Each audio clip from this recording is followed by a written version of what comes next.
Sayın seyirciler, şu anda Karayın köyündeyiz. Ürgüp'e 10 kilometre mesafede bir köy bu. Köyde bir deyim var. Karayinlinin karnı ağrır, bir omzu düşer ve ölür.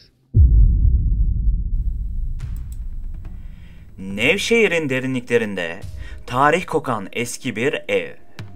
Ancak bu ev sadece geçmişin izlerini değil, görünmez varlıkların gölgelerini de barındırıyor. 12 yaşındaki Hale bu evin en masum ama belki de en lanetli sakiniydi. Değişik görünümü ve tuhaf davranışları nedeniyle dış dünyadan kopuk olan Hale, annesi, akli dengesi giderek bozulan babaannesi ve halası Azra ile birlikte burada yaşıyordu.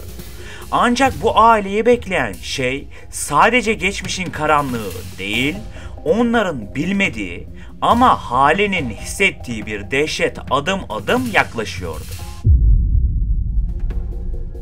Sicin 5 sadece bir korku filmi değil, lanetli bir geçmişin ürkütücü bir kaderle nasıl kesiştiğini anlatan bir kabus filmidir.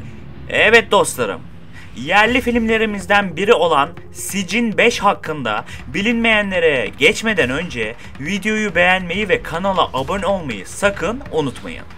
Eğer videonun hazırlanışı olsun, sunuşu olsun, harika olmuş diyorsan, bu kanalın gelişmesine katkıda bulunmak istiyorsan, aşağıdaki süper teşekkürden de bana desteklerinizi gösterebilirsiniz. O halde Sicin serilerinden bu bölüm hakkında şimdiye kadar anlatılmayanlar neymiş? Gelin birlikte bir bakalım.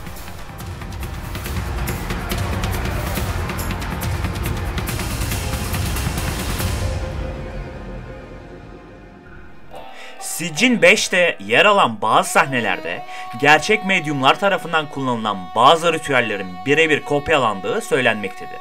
Özellikle cin çağırma ve ruhani varlıklarla iletişime geçme sahneleri otantik olması için gerçek metinlerden esinlenerek yazılmıştı. Serinin diğer filmlerinde olduğu gibi Sicin 5'in çekimleri sırasında da tuhaf olaylar yaşanmıştı.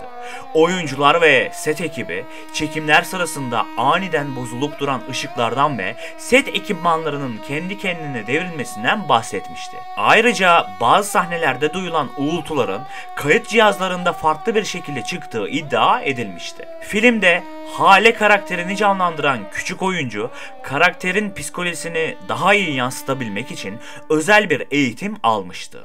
Yönetmen Alper Mesci, oyuncunun rolüne tam olarak bürünebilmesi için haftalarca süren bir hazırlık sürecinden geçtiğini belirtmişti. Özellikle Hale'nin rüyalarına gördüğü korkutucu sahneler, oyuncunun bilinçaltına zarar vermemesi için psikologlar eşliğinde çekilmişti. Çekimde kullanılan ev, Nevşehir'de bulunan gerçek bir tarihi yapıydı ve daha önce uzun süre kullanılmamıştı. Set ekibi çekimlerden önce evde tuhaf olaylar yaşandığını ve gece saatlerinde ürkütücü sesler duyduklarını iddia etmişlerdi. Bazı ekip üyeleri içeride aniden üşüdüklerini ve elektrikli cihazların kendi kendine kapandığını söylemektedir. Filmde Hale'nin annesini canlandıran oyuncu, karakterin psikolojisini çok rahatsız edici bulduğu için uzun süre tereddüt etmişti. Hatta bu rol için düşünülen ilk oyuncunun senaryoyu okuduktan sonra rolü kabul etmediği bilinmektedir. Bunun sebebi karakterin film boyunca yaşadığı psikolojik çöküntü ve musallat sahnelerin fazlasıyla gerçekçi olmasıydı. Başlangıçta film, Hale'nin gördüğü korkutucu bir rüya ile açılacaktı. Bu sahnede geçmişte evde yaşanan bir cin vakasının korkunç bir yansıması gösterilecekti. Ancak sahne test izleyicilerinin çoğunu aşırı rahatsız ettiği için değiştirildi ve daha hafif bir giriş sahnesiyle yeniden çekildi. Yönetmen Alper Mesci, film boyunca seyirciye bilinçaltından korku aşılamak için özel bir ses tasarımı kullandı. Bazı sahnelerde normalde insan kulağının zor algıladığı küçük frekanslı sesler yerleştirildi. Bu teknik bilinçaltında rahatsız edici bir etki yaratarak izleyicinin tedirgin hissetmesini sağladı. Filmdeki bazı sahneler gerçek cin vakalarından esinlenerek yazıldı. Özellikle babaannenin etkisi altına girdiği anlar Türkiye'de yaşanmış cin vakalarına dayanmaktadır. Alper Mesci, film için bir medyumla görüşerek gerçek hikayelerden ilham aldığını itiraf etmiştir. Final sahnesinde görülen kapının üzerindeki simgeler, İslam mitolojisinde cinlerle ilgili eski bir sembolizmi barındırmaktadır. Bu semboller, filmde yaşanan olayların aslında çok daha büyük bir hikayenin parçası olduğunu göstermektedir. Peki dostlarım, filmi izleyenlerin hatırlayacağı üzere yönetmen filmin sonunda adeta yüzümüze tokat gibi vurduğu etkileyici bir final sahnesiyle sona erdiriyordu. İslam mitolojisinde ve eski lanet ritüellerinde cinlerle yapılan bazı anlaşmaların bozulabilmesi için kan dökülmesi gerektiği söylenmektedir. Hale'nin ölümü belki de bu lanetin sona ermesi için verilmesi gereken bir kurbandı. Onun bıçağı kendine saplaması, ailesinin üzerindeki laneti nihai olarak sona erdiren bir fedakarlıktı. Bazı yorumlara göre Hale o noktada artık kendisi değildi. Üzerinde yoğunlaşan ruhani varlık ya da cin onun bedenini tamamen ele geçirmişti. Hale'nin bıçağı boğazına saplaması belki de içindeki varlıktan kurtulmak için yapılmış bir eylemdi. Yani fiziksel olarak Hale ölüyor gibi görünse de aslında yok edilen şey içindeki şeytani güçtü.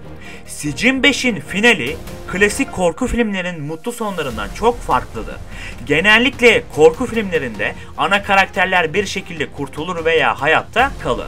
Ancak burada Hale'nin kendi canına kıyması Sicin serisinin acımasız gerçekliğini yansıtmaktadır. Hikayede hiçbir kurtuluş yoktur. Lanetten kurtulmanın tek yolu kendini feda etmektir. Dikkatli izleyiciler için Hale'nin bıçağı sapladığı an ekranda anlık bir gölge hareketi görülmektedir. Bu onun içindeki varlığın gerçekten o an yok olduğuna dair bir ipucu verebilmektedir. Karayın Köyü'nde efendim eskiden beri bizim duyduğum küçüklükten beri bir karın ağrısı derlerdi. İşte aynı demek ki senin söylediğin gibi omuzu düşer, sağ veya sol omuzu düşer, ondan sonra ölür gider. Ve aynı hastalığa benim abim tutuldu. Niğde'den doktor getirdik. Burada suyunu aldı. Suyunu aldıktan sonra yine devam etti, doldu. Ürgüp tabibini getirdik. Ürgüp tabibi de suyunu aldı. Yine devam etti su dolması. Ondan sonra vefat etti tabii. Evet, Sicin 5'in başında verilen bir bilgi, filmin atmosferini daha da ürkütücü hale getiren gerçek bir olaydan bahsetmektedir. Nevşehir'in Ürgüp ilçesine bağlı Karayın Köyü, yıllardır kanser köyü olarak bilinmekteydi. Bunun sebebi ise 1974 yılından itibaren köyde aşırı derecede artan kanser vakaları ve ölümleriydi.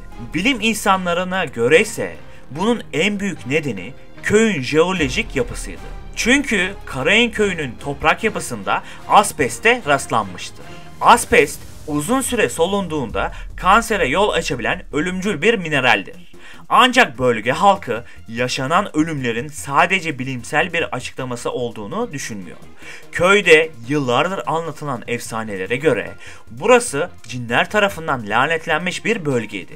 Özellikle köyün belirli noktalarında muska bulunmuş ve bazı evlerin altında eski mezarlıklara ait kalıntılar olduğu söylenmiştir. İşte tam da bu yüzden Sicin 5'in hikayesi bu lanetli bölgeye dayandırılarak daha gerçekçi ve korkutucu bir hale getirilmiştir. Bu bilgi filmin başında verildiğinde izleyicinin bilinçaltına bir korku tohumu ekilmiş olmaktadır. Çünkü burada yaşananların gerçekten de bir geçmişi olduğunu öğrenmek hikayenin daha inandırıcı olmasını sağlamaktadır. Ayrıca kanser köyü kavramı sadece bilimsel bir sorun gibi görünse de halk arasında bunun doğaüstü bir lanetle ilişkilendirmesi filmin işlediği ana tema ile mükemmel bir şekilde örtüşmektedir. Daha araştırılmayı bekleyen çok film var ve bunları sunacak tek kişiye ihtiyaç var. Ben Kapital Burak.